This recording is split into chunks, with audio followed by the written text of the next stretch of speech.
on Jim's question earlier about the after the State of the Union interviews that the White House will be hosting here with YouTube content creators. You know, Jim was asking, because these people aren't journalists, but there's also a question of propriety and what kind of audience is the president trying to reach. You said earlier that the president's trying to reach a large number of people, but for example, you and I are both wearing pants. Everyone here is properly attired.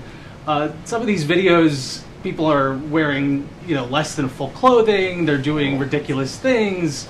These are the people that are being invited to the White House to interview the president. They're not just not journalists. They're also in the business of, in a different way than, for example, the Zach Galifianakis way.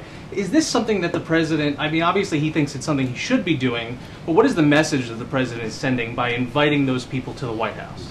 Well, I will hazard a guess that I do expect that all the people who participate in these interviews will be appropriately respectful of the president and the offices of the presidency. And I do think that we consider this to be a unique and interesting way for the president to discuss some of the priorities that he'll talk about in the State of the Union. And you know, it should be interesting. Maybe your extensive discussion of how risky this is will prompt even more people to pay attention and tune in and see what the president has to say. I certainly have an audience regardless of who the interlocutor is. Well, I think the president is trying to put his ideas in front of as many people as he can, and if he can go to an interesting venue where he may be able to attract the attention of some people that didn't tune into the State of the Union address, for example, then we certainly would welcome the opportunity to do that. There's still time to tweet these three and to post this to their videos. So I need your guys' help in the comment section below. If you can leave suggestions on what I should ask the president, I would really, really love your guys' help. So if there's any question that you could ask the president, leave it below in the comment section because I need your guys' help.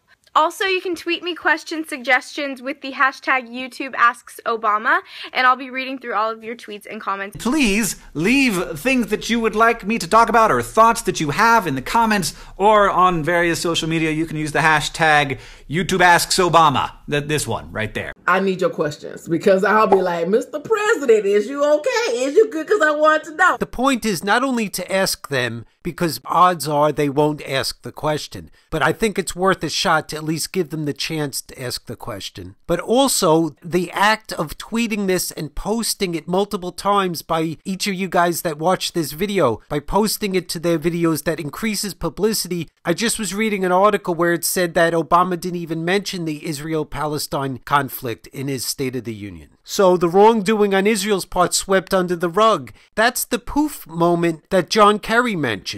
And Obama continues to aid and abet Israel's crimes. It is important enough to ask about this. He wanted to sweep it under the rug by not even mentioning it, even though during last year there was a major effort to get the peace process rolling. Kerry went over there, and then he had to admit to Congress that Israel was at fault. And you can embed this video on your blog. We're going to start the Representative Press Corps where we can take actions to amplify these messages. People are suffering and dying because of policies that this man is responsible for.